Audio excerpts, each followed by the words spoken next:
AC/DC are an Australian rock band formed in Sydney in 1973 by Scottish-born brothers Malcolm and Angus Young.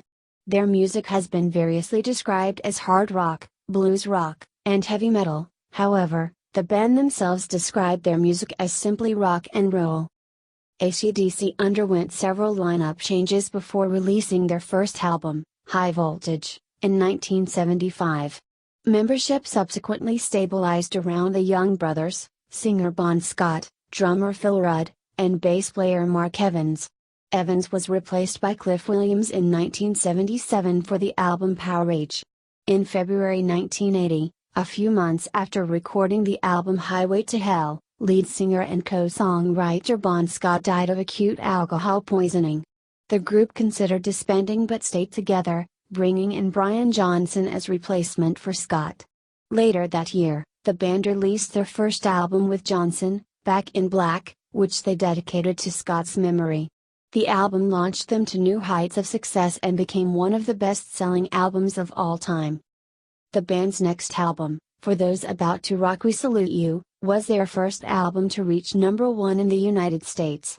The band fired Phil Rudd as drummer in 1983, and Simon Wright filled his place until quitting in 1989, being in turn replaced by Chris Slade. The band experienced a commercial resurgence in the early 1990s with the release of The Razor's Edge. Phil Rudd returned in 1994, contributing to the band's 1995 album Ballbreaker. The band's studio album Black Ice, released in 2008, was the second highest-selling album of that year, and their biggest chart hit since For Those About to Rock, eventually reaching #1 on all charts worldwide. The band's lineup remained the same until 2014 with Malcolm Young's retirement due to early-onset dementia and Rudd's legal troubles. In 2016, Johnson was advised to stop touring due to worsening hearing loss. Guns N' Roses frontman Axl Rose stepped in as the band's vocalist for the remainder of that year's dates. Long-term bass player and background vocalist Cliff Williams retired from the band at the end of their 2016 Rock or Bust World Tour. Nevertheless, the group has not officially disbanded, and unconfirmed reports of a new album and possible tour continue to circulate. AC/DC have sold more than 200 million records worldwide, including 71.5 million albums in the United States, making them the 10th highest-selling artist in the United States and the 14th best-selling artist worldwide. Back in Black has sold an estimated 50 million units worldwide, making it the third highest-selling album by any artist, and the highest-selling album by any band. The album has sold 22 million units in the US, where it is the sixth highest-selling album of all time. AC/DC ranked fourth on VH1's list of the 100 greatest artists of hard rock and were named the seventh greatest heavy metal band of all time by MTV. In 2004, AC/DC ranked number 72 on the Rolling Stone list of the 100 greatest artists of all time. Producer Rick Rubin, who wrote an essay on the band for the Rolling Stone list, referred to AC/DC as the greatest rock and roll band of all time. In 2010, VH1 ranked AC/DC number 23 in its list of the 100 greatest artists of all time. History. Background and name. Brothers Malcolm, Angus, and George Young were born in Glasgow, Scotland, living at 6 Skerrievor Road in the Cranhill area. The Big Freeze of 1963 was the worst winter on record in Scotland, with snow 8 feet, 2.4 meters, deep. A TV advertisement at the same time offered assisted travel for families for a different life in Australia. 15 members of the Young family left Scotland by plane in late June 1963.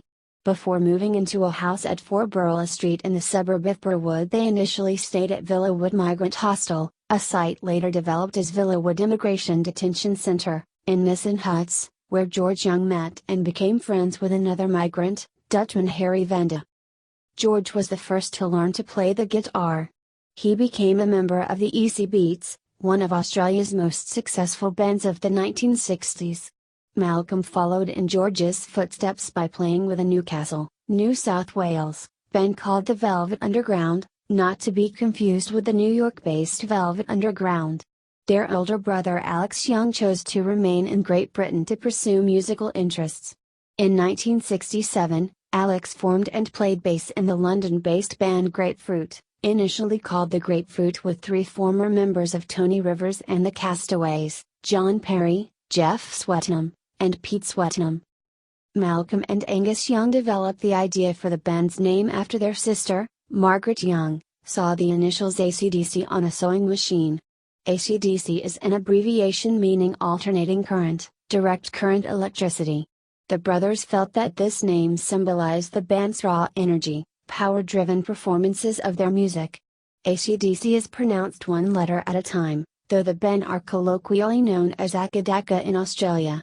The AC/DC band name is stylized with a high-voltage sign separating the AC and DC and has been used on all studio albums, with the exception of the international version of Dirty Deeds Done Dirt Cheap. Early years. In November 1973, Malcolm and Angus Young formed AC/DC with bassist Larry Vancred, vocalist Dave Evans, and ex-Masters Apprentices drummer Colin Burgess. Gene Pearson booked the band to play at Checkers nightclub on New Year's Eve, 1973. By this time, Angus Young had adopted his characteristic school uniform stage outfit. The idea was his sister Margaret's. Angus had tried other costumes: Spider-Man, Zorro, a gorilla, and a parody of Superman, named Superang. In its early days, most members of the band dressed in some form of glam or satin outfit. On stage, Evans was occasionally replaced by the band's first manager, Dennis Laughlin, who was the original lead singer with Sherbet. In Paul Stenning's book AC/DC, Two Sides to Every Glory, it was stated that Evans did not get along with Laughlin, which also contributed to the band's bitter feeling toward Evans. By the middle of 1974, the band had built up a strong live reputation, which led to a support slot for the visiting Lou Reed. Sometime in 1974, on the recommendation of Michael Chugg, veteran Melbourne promoter Michael Browning booked the band to play at his club, the Hard Rock. He was not pleased with their glam rock image and felt that Evans was the wrong singer for the band, but was impressed by the Young brothers' guitar playing.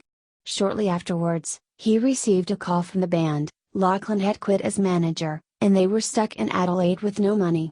Browning agreed to bail them out and booked them for another gig at the Hard Rock. Following the gig, they agreed to take him on as their new manager, with the cooperation of their older brother George and Harry Vanda. The Young brothers decided to abandon the glam rock image which had already been adopted by Melbourne band the Skyhooks and pursue a harder blues rock sound. To this end, they agreed that Evans was not a suitable frontman for the group.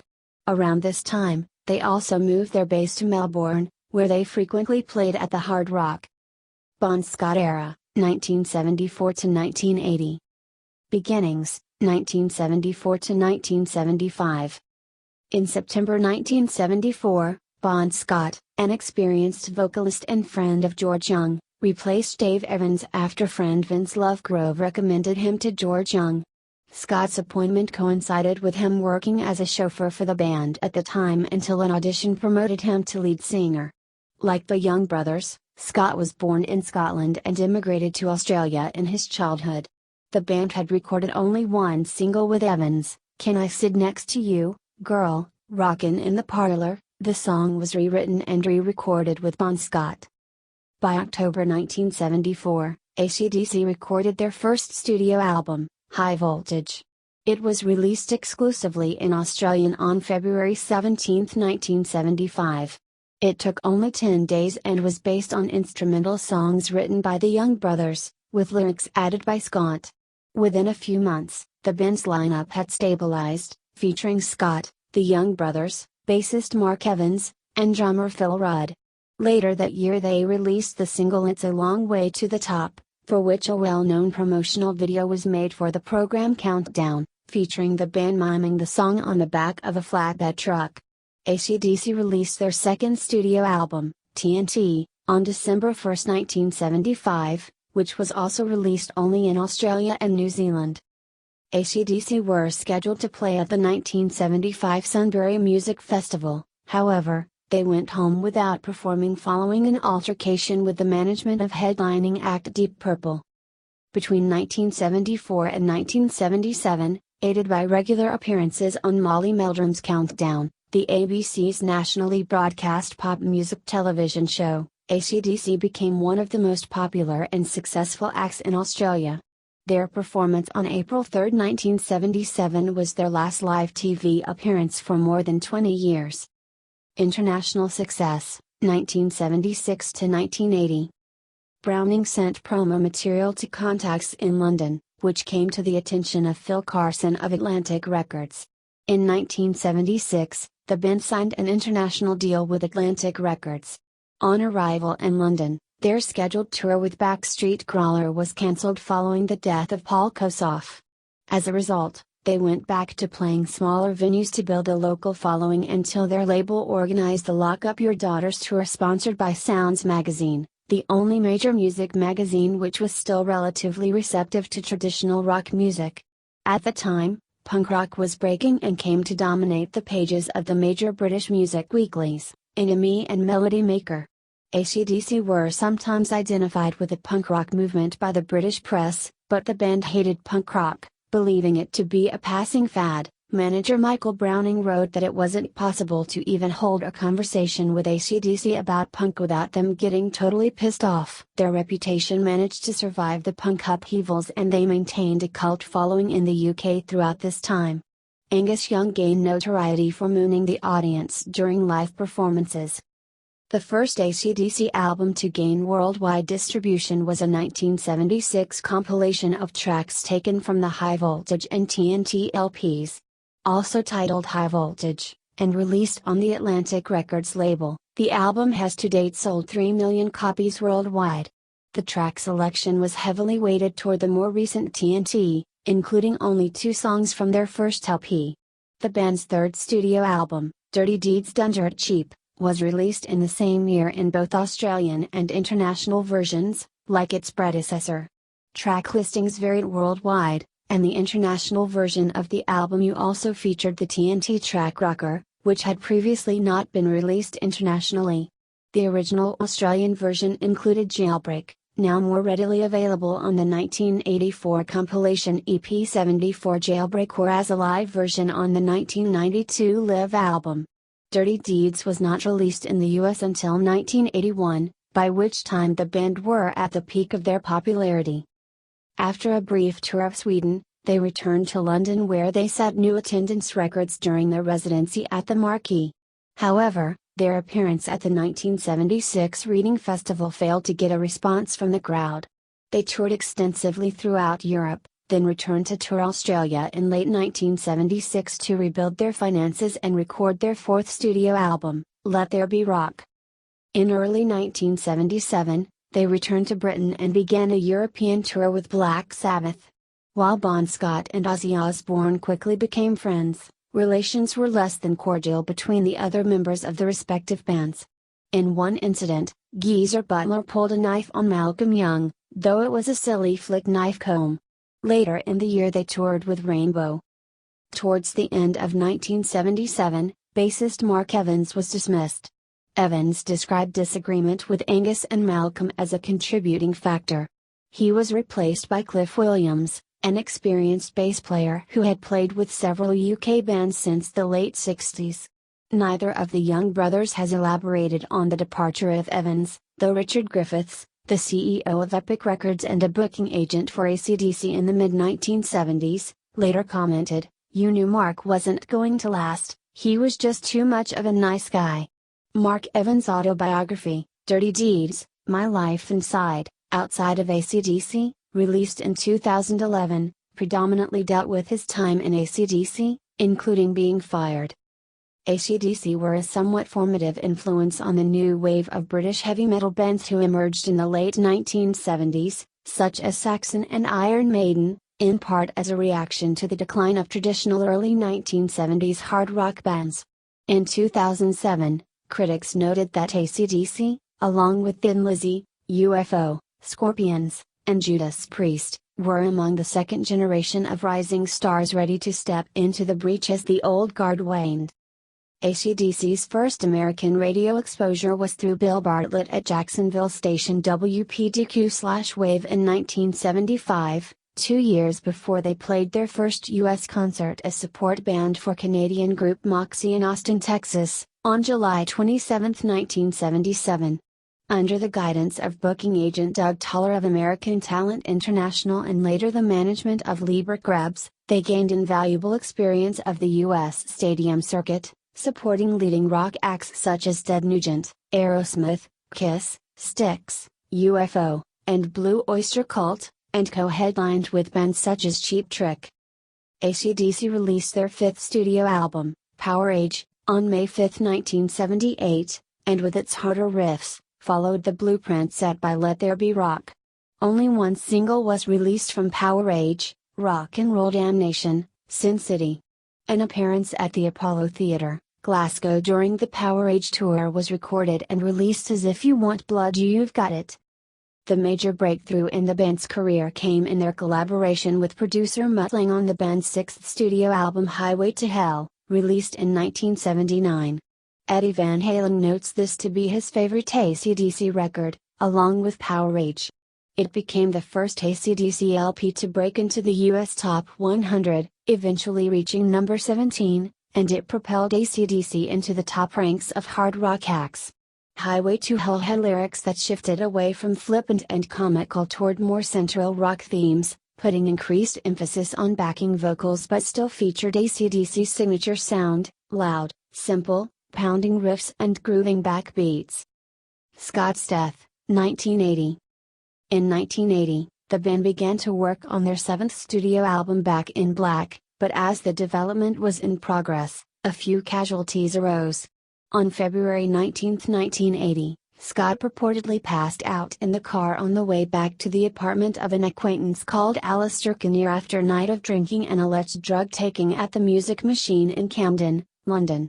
According to Kinnear, upon arrival at his home, he was unable to move Scott from the car into his home for the night, so he left him in the car overnight to sleep off the effects of the alcohol.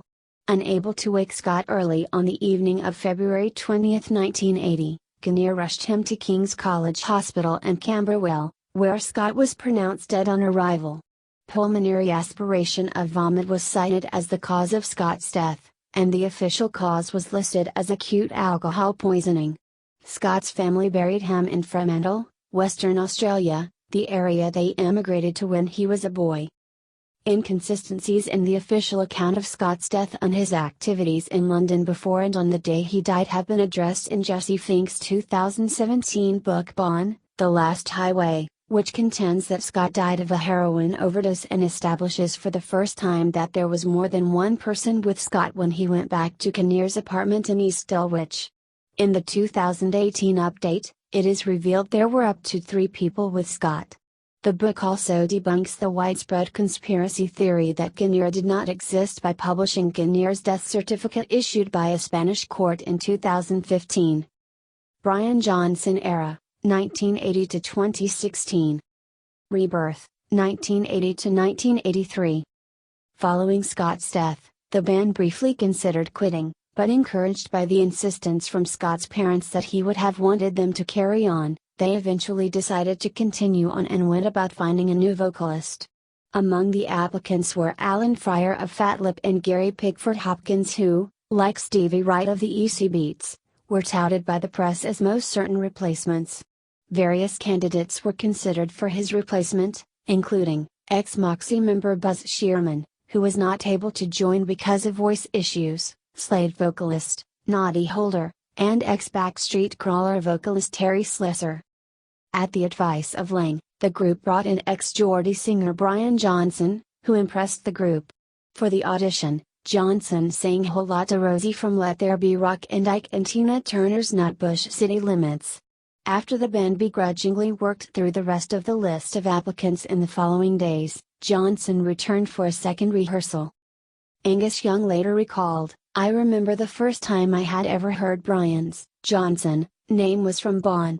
Bon had mentioned that he had been in England once touring with a band and he had mentioned that Brian had been in a band called Geordie and Bon had said Brian Johnson, he was a great rock and roll singer in the style of Little Richard. And that was Bon's big idol, Little Richard. I think when he saw Brian at that time, to Bono was, "Well, he's a guy that knows what rock and roll is all about. He mentioned that to us in Australia.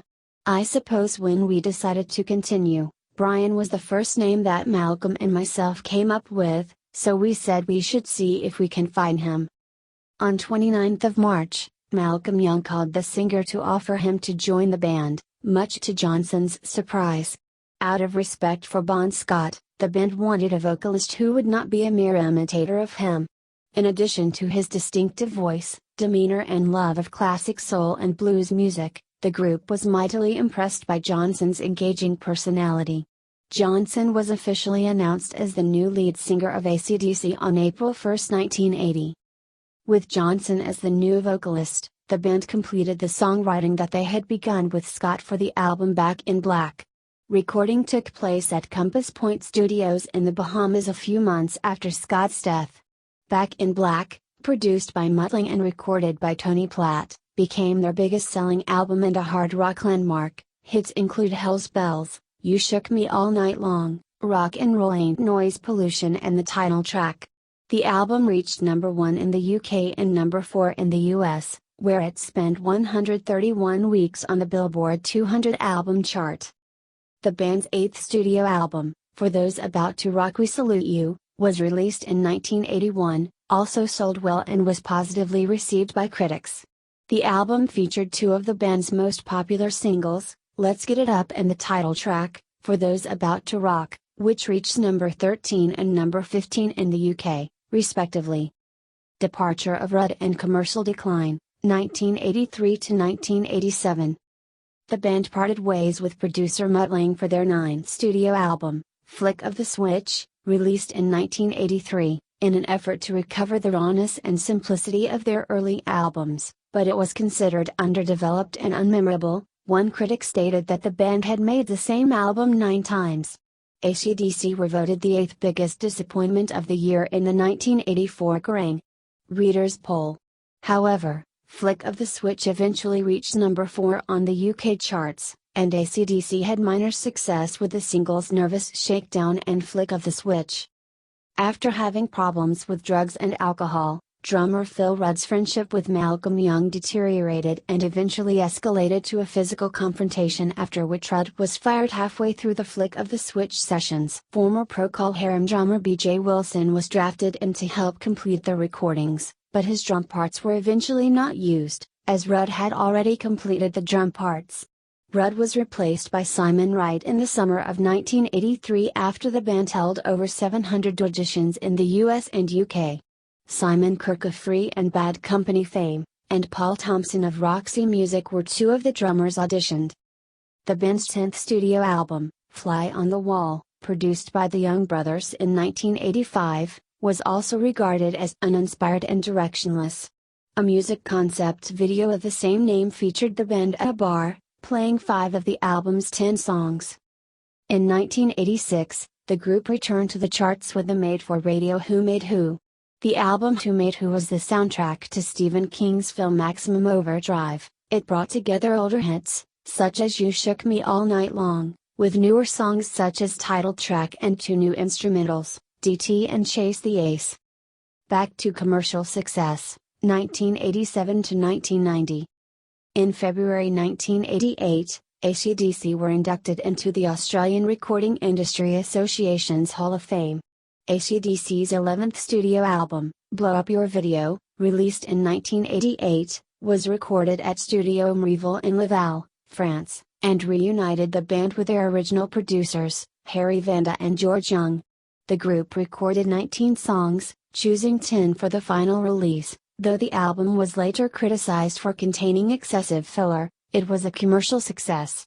Blow Up Your Video sold more copies than the previous 2 studio releases combined, reaching number 2 on the UK charts, AC/DC's highest position since Back in Black in 1980. The album featured the UK Top 20 single Heat Seeker and popular songs such as That's the Way I Wanna Rock and Roll. The Blow Up Your Video World Tour began in February 1988, in Perth, Australia. That April, following live appearances across Europe, Malcolm Young announced that he was taking time off from touring, principally to begin recovery from his alcoholism. Another member of the Young family, Stevie Young, temporarily took Malcolm's place. Following the tour, Wright left the group to work on the upcoming Dio album Lock Up the Wolves, and was replaced by session veteran Chris Slade.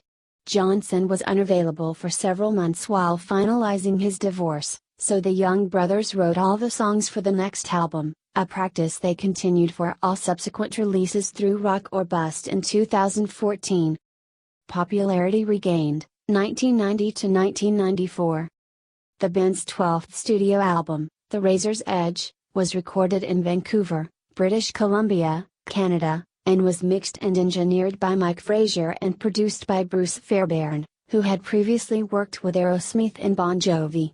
Released in 1990, it was a major success for the band, and included the hits Thunderstruck and Are You Ready, which reached number 5 and number 16 respectively on Billboard's mainstream rock tracks chart, and Money Talks, which peaked at number 23 on the Billboard Hot 100.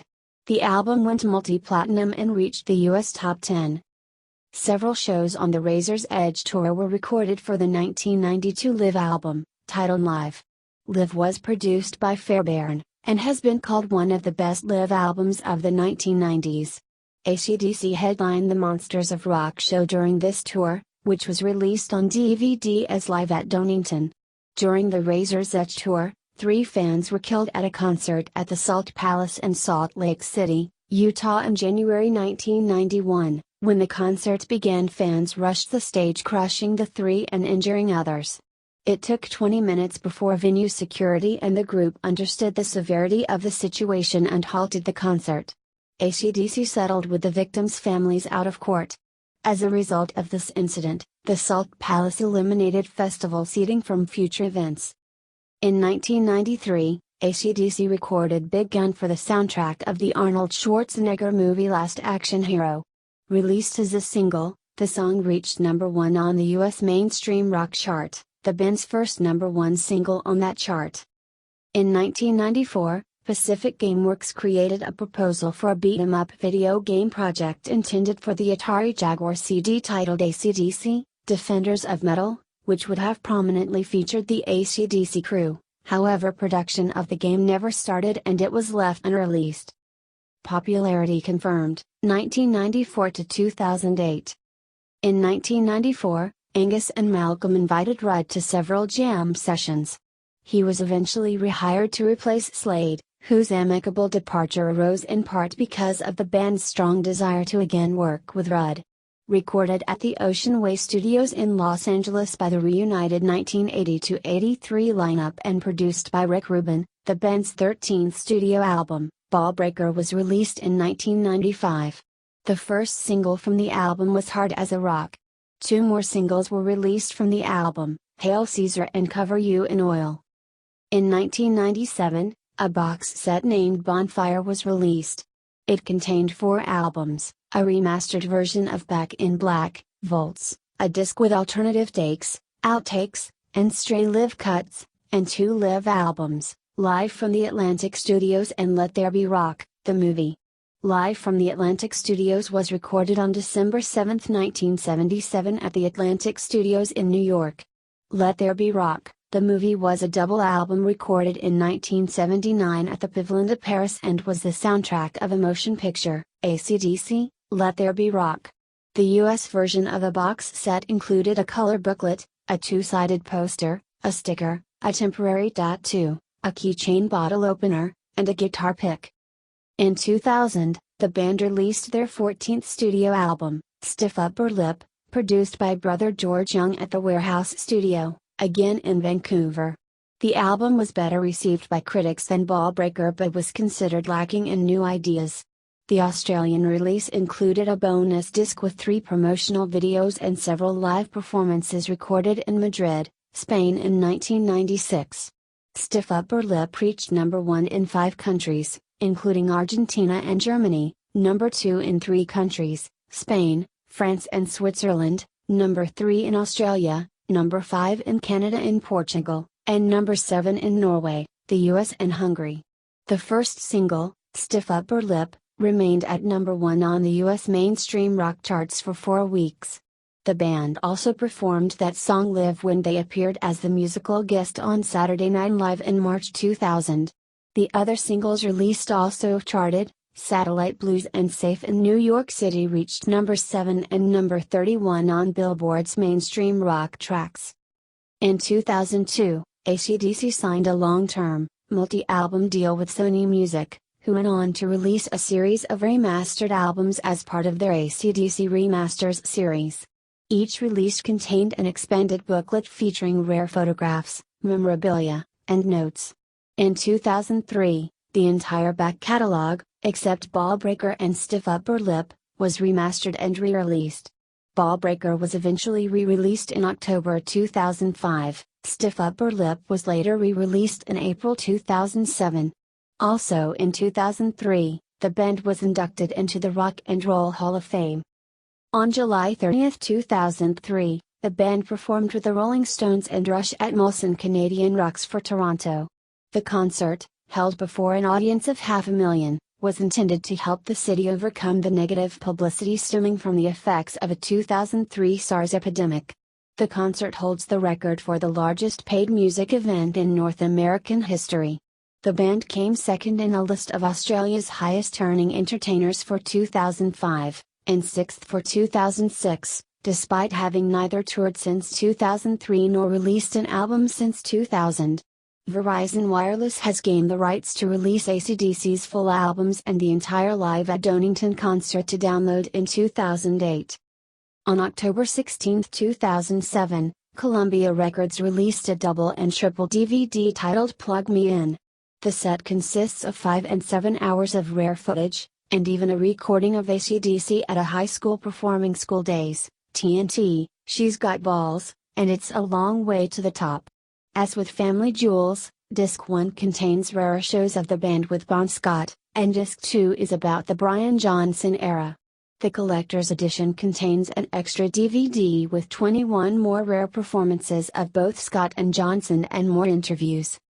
AC/DC made their video game debut on Rock Band 2, with Let There Be Rock included as a playable track. The setlist from their Live at Donington Live album was released as playable songs for the Rock Band series by means of the Walmart exclusive retail disc titled AC/DC Live, Rock Band Track Pack. No Bull, the director's cut, a newly edited, comprehensive Blu-ray and DVD of the band's July 1996 Plaza de Toros de las Ventas concert in Madrid, Spain, was released on September 9, 2008. Black Ice, 2008 to 2011. On August 18, 2008, Columbia Records announced 18th of October Australian release, and 20th of October worldwide release, of their 15th studio album, Black Ice. The 15-track album was the band's first studio release in 8 years, was produced by Brendan O'Brien and was mixed and engineered by Mike Frazier. Like Stiff Upper Lip, it was recorded at the Warehouse Studio in Vancouver, British Columbia. Black Ice was sold in the US exclusively at Walmart and Sam's Club and the band's official website. Rock and Roll Train, the album's first single, was released to radio on 28th of August. On 15th of August, AC/DC recorded a video for a song from the new album in London with a special selection of fans getting the chance to be in the video. Black Ice debuted at number 1 on album charts in 29 countries and also was Columbia Records' biggest debut album, since Nielsen SoundScan began tracking sales data for Billboard in March 1991. Black Ice has been certified multi-platinum in 8 countries, including the US, Australia, Canada, Switzerland, Sweden, Norway, Germany, and the Czech Republic. Additionally, Black Ice has achieved platinum status in 12 countries: Austria, Belgium, Denmark, Finland, France, Hungary, Ireland, Italy, UK, Argentina, Singapore, and New Zealand, and gold status in 4 countries: the Netherlands, Spain, Poland, and Brazil. The 18-month Black Ice World Tour supporting the new album was announced on 11th of September and began on 28th of October in Wilkes-Barre, Pennsylvania. On September 15, 2008, AC/DC Radio debuted on Sirius Channel 19 and XM Channel 53. The channel plays AC/DC music along with interviews with the band members. With the North American release of Black Ice on October 20, 2008, Columbia Records and Walmart created Rock Again AC/DC stores to promote the album. In October 2008, MTV, Walmart, and Columbia created AC/DC Rock Band stores in New York City, at Times Square, and in Los Angeles. Black Ice trucks were also dispatched on the streets of these two cities after the release, playing AC/DC music aloud and making various stops each day to sell merchandise. In late September 2009, the band rescheduled 6 shows when Brian Johnson underwent an operation for ulcers. On 29 September, the band announced a collection of studio and live rarities, Backtracks, which was released on November 10, 2009 as a 3 CD/2 DVD/1 LP box set.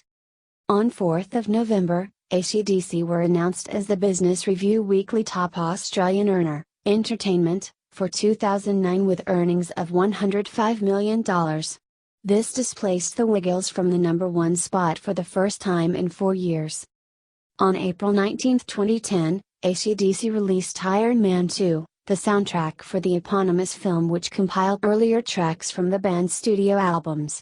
1 month later, the band headlined Download Festival at Donington Park, and closed the Black Ice World Tour in Bilbao, Spain on June 28, 2010, after 20 months in which AC/DC went to 108 cities in over 28 countries, with an estimated audience of over 5 million people.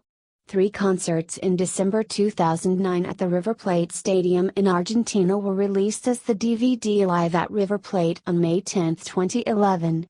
An exclusive single from the DVD, featuring the songs Shoot to Thrill and War Machine, was issued on Record Store Day. In 2011, the band also issued on DVD and Blu-ray the concert movie AC/DC, Let There Be Rock, which had its theatrical release in 1980. Multiple lineup changes, Rock or Bust, 2011 to 2017. Angus stated in an interview in early May 2011 that the band was beginning to plan another world tour, saying, "Now we're thinking, how can we ever better the Black Ice World Tour? But we will."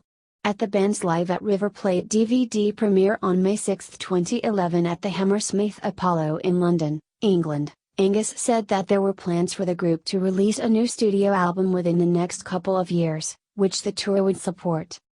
In May 2012, Malcolm Young confirmed that the band were working on a potential follow-up to 2008's Black Ice. But he warned that fans were in for a longer wait than expected, after lead singer Brian Johnson suggested there would be new material the next year. Malcolm stated, "You know what Brian's like. He just says things and then walks away. It'll be a little while, a year or 2 anyway. I've been doing some jamming on some song ideas, but I do that all the time, as do the rest of the band. We are still working.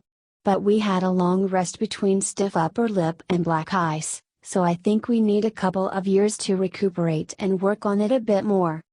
On November 19, 2012, AC/DC released Live at River Plate, their first live album in 20 years. Malcolm Young's retirement and death. On April 16, 2014, in response to earlier reports that the band may be disbanding due to Malcolm Young's illness, Brian Johnson commented that AC/DC were not completely disbanding, stating, "We are definitely getting together in May in Vancouver. We're going to pick up guitars, have a plonk and see if anybody has got any tunes or ideas. If anything happens we'll record it." AC/DC subsequently announced in an official statement on their Facebook page in April 2014 that Malcolm Young would be taking a break from the band due to his ill health. It ended, "The band will continue to make music." In July 2014, AC/DC announced that they had finished recording their next album and that Malcolm's nephew, Stevie Young, replaced Malcolm in the studio. On September 23, 2014, Albert's management confirmed that Malcolm had officially departed from the band. Malcolm's last show with the band was on June 28, 2010 in Bilbao, Spain. He died on November 18, 2017 at the age of 64. Rock or Bust. Drummer Phil Rudd released his first solo album, Head Job, on August 29, 2014. He confirmed that there would be another AC/DC tour, and stated that the band had no intention of retiring, adding, "We'll all have to be dead before it stops." On September 23, 2014, Albert's management revealed that the band's 16th studio album, Rock or Bust, featuring 11 new tracks, would be released on November 28, 2014 as the first AC/DC album in the band's history without Malcolm Young on the recordings. The band also announced plans for a world tour to promote the new album with Malcolm and Angus' nephew Stevie Young as Malcolm's replacement. Phil Rudd's replacement. On November 6, 2014, Rudd was charged with attempting to procure murder, threatening to kill, possession of methamphetamine, and possession of cannabis, following a police raid on his home. The charge of attempting to procure murder was withdrawn the following day, but the other charges remained. AC/DC released a statement clarifying that the tour promoting Rock or Bust would continue, but did not say whether or not Rudd would participate, or if he was still a member of the band. In an interview on November 13, 2014, Angus Young stated that the band had experienced problems with Rudd earlier in the year when recording Rock or Bust, and that his situation had taken the band by surprise. Rudd had also missed video and photo shoots, and with reference to Rudd's future in the band, Young added, "So, at this stage, it's a pretty tough call for us." He also said the band would continue, "He's got to sort himself out, I think. At this point it's kind of a question mark. But if we're touring, there will be a drummer in place, put it that way." At the charity signing before the Grammy Awards, the band was photographed together with former drummer Chris Slade. It was later confirmed that he had rejoined the band for the Grammys and upcoming tour. In April 2015, Rudd pleaded guilty to drug charges and threatening to kill a former assistant. Shortly thereafter, the band's website removed Rudd as the band's drummer and replaced him with Slade. On July 9, 2015, Rudd was denied a discharge without conviction and sentenced to 8 months of home detention. Brian Johnson's hearing loss and departure.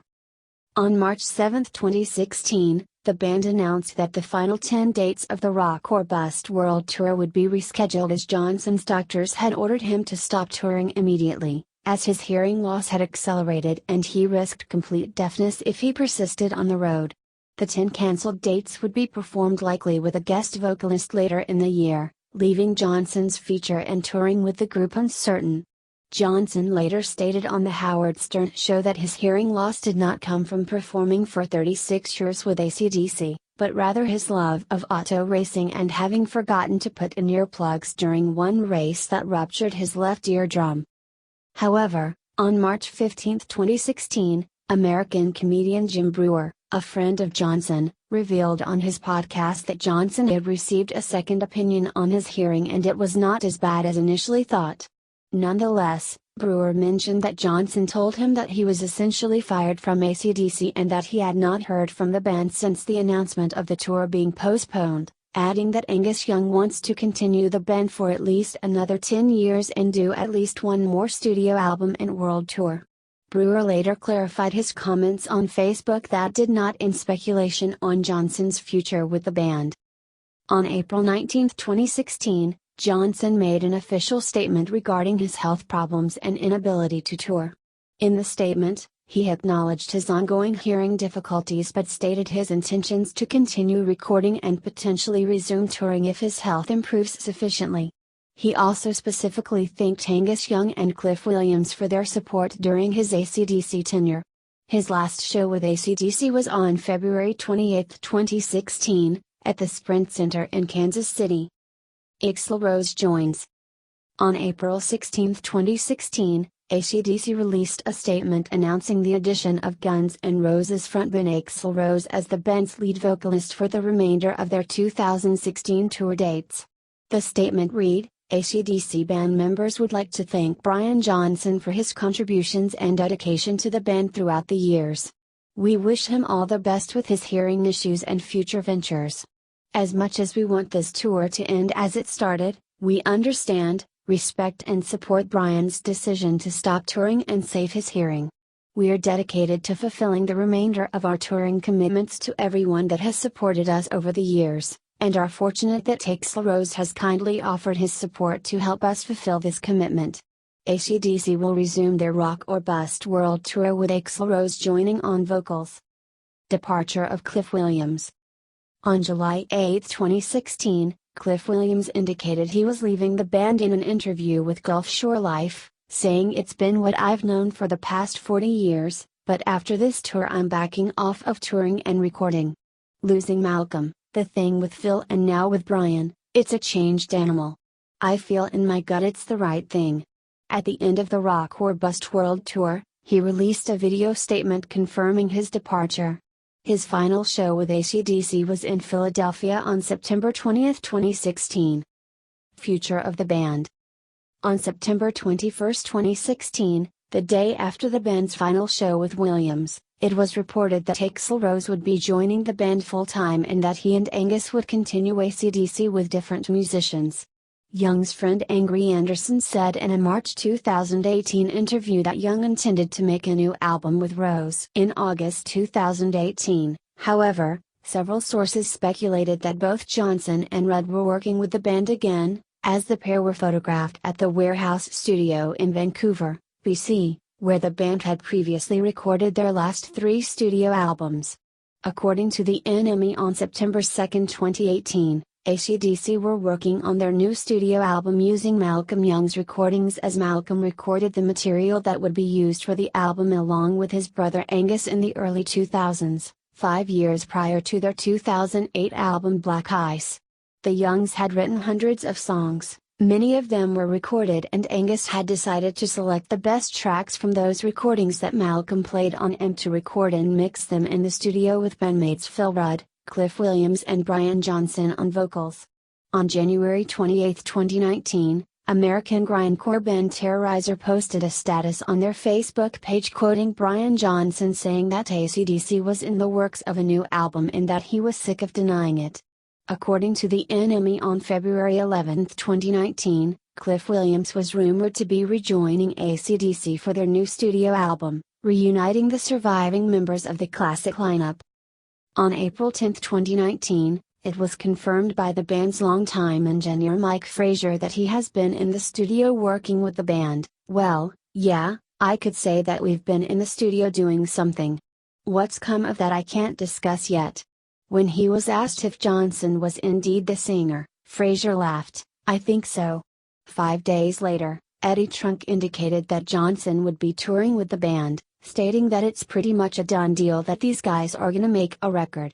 "I have reliable sources that have told me that they are absolutely going to tour with Brian back again."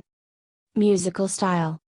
AC/DC have referred to themselves as a rock and roll band, nothing more, nothing less. In the opinion of Stephen Thomas Erlewine of AllMusic, they are one of the defining acts of 70s hard rock and reactionary to the period's art rock and arena rock excesses. AC/DC's rock was minimalist. No matter how huge and bludgeoning their guitar chords were, there was a clear sense of space and restraint. According to Alexis Betterdas, their music is hard-edged, willfully basic blues rock featuring humorous sexual innuendo and lyrics about rock and roll. Music academic Robert McParlin described the band's sound as being defined by the heavy rock guitar of the Young brothers, layered power chords, and forceful vocals. For some, AC/DC are the ultimate heavy metal act, Tim Johns wrote in The Guardian, but for others, AC/DC aren't a heavy metal act at all, they're a classic rock band, and calling them heavy metal is an act of treachery. On the controversy of categorizing their music, McParland wrote, AC/DC will assert that they are not specifically a metal band. Their music, loud, hard, and guitar-driven, may best be described as hard rock. However, there are people who will say that they are indisputably metal. Therein lies the ongoing problem of categorization. While AC/DC has referenced the underworld and they have given their listeners Highway to Hell and Hell's Bells, their songs are constructed on straightforward major and minor power chords. They are not modally developed as are a good deal of heavy metal compositions. Their sound is loud and crisp, not muddy or down-tuned. According to Vulture music journalist David Marchese, the instrumental foundation of the band's simple sound was the drummer, Rudd, Wright, or Slade, striking the kick drum on the first and third beat of every measure, and the snare drum on the second and fourth beat, bassist Williams consistently down-picking an eighth note, Angus Young performing lead parts that possessed a clear architecture and even sort of swaying, in a frenzied, half-demented way, and Malcolm Young's propulsive yet nuanced rhythm guitar featuring little chucks, stutters, and silences that give the monstrous riffs life. For the majority of Malcolm Young's tenure in AC/DC, he used a Marshall Super Bass head to amplify his rhythm guitar while recording in the studio. According to Chris Gill of Guitar World, the amplifier helped define his signature guitar tone, clean but as loud as possible to ride on the razor's edge of power amp distortion and deliver the ideal combination of grind, twang, cling and crunch, with no distorted preamp, fizz or compression, as heard on songs such as Let There Be Rock, Dirty Deeds, For Those About to Rock, and Thunderstruck. During 1978 to 1980, however, Young used a Marshall 2203 100-watt master volume head, which Gill speculates may have contributed to a slightly more distorted and dark guitar tone on the albums from that period, including Power Age and Back in Black. With the recording of Back in Black in 1980, rock journalist Joe S. Harrington believed the band had departed further from the blues-oriented rock of their previous albums, and toward a more dynamic attack that adopted punk rock's high-energy implications and transmuted their hard rock, heavy metal songs into more pop-oriented blasts. The band would remain faithful for the remainder of their career, to this impeccably ham-handed musical style. The guitars were compacted into a singular statement of rhythmic efficiency. The rhythm section provided the Thunder Horse overdrive, and vocalist Johnson bellowed and brayed like the most unhinged practitioner of bluesy top man dynamics since vintage Robert Plant. In a comparison of AC/DC's vocalists, Robert Christgay said Bon Scott exhibited a bloke-like croak and charm, often singing about sexual aggression in the guise of fun, like Ian Hunter or Roger Chapman, though without their panache. He has fun being a dirty young man. Johnson, in his opinion, possessed 3 times the range and wattage as a vocalist while projecting the character of a bloke as fantasy fiction demigod. By the time Johnson had fully acclimated himself with 1981's For Those About to Rock We Salute You, Christgay said he defined an anthemic grandiosity more suitable to the band's precious metal status than Bon Scott's old-fashioned draunch, albeit in a less intelligent manner. Criticism. Throughout the band's career, their music has been criticized as simplistic, monotonous, deliberately lowbrow, and sexist. David Marchese from Vulture wrote that, regardless of the lyricists, whether it was Scott, who was capable of real wit and color, Johnson, or the Young brothers, there's a deep strain of misogyny in the band's output that veers from feeling terribly dated to straight-up reprehensible. According to Christgay in 1988, the brutal truth is that sexism has never kept a great rock and roller down. From Muddy to Lemmy, lots of dynamite music has objectified women in objectionable ways. But Rotley is not among those ways, in regards to AC/DC. Fans of the band have defended their music by highlighting its body humor, while members of the group have generally been dismissive of claims that their songs are sexist, arguing that they are meant to be in jest. In an interview with Sylvie Simmons for Mojo, Angus called the band pranksters more than anything else, while Malcolm said, "We are not like some macho band. We take the music far more seriously than we take the lyrics, which are just throwaway lines." Marchese regarded the musical aspect of the Youngs' songs strong enough to render the words a functional afterthought, as well as deceptively plain, devastatingly effective, and extremely lucrative. For the book Under My Thumb, Songs That Hate Women and the Women Who Love Them, The Guardian arts critic Fiona Sturgis contributed an essay evaluating her love for AC/DC. While acknowledging she is a feminist, and that the band's music is problematic for her, she believed it would be daft as opposed to damaging for female listeners if they can understand the band to be a bunch of archly sex-obsessed idiots with sharp tunes and some seriously killer riffs.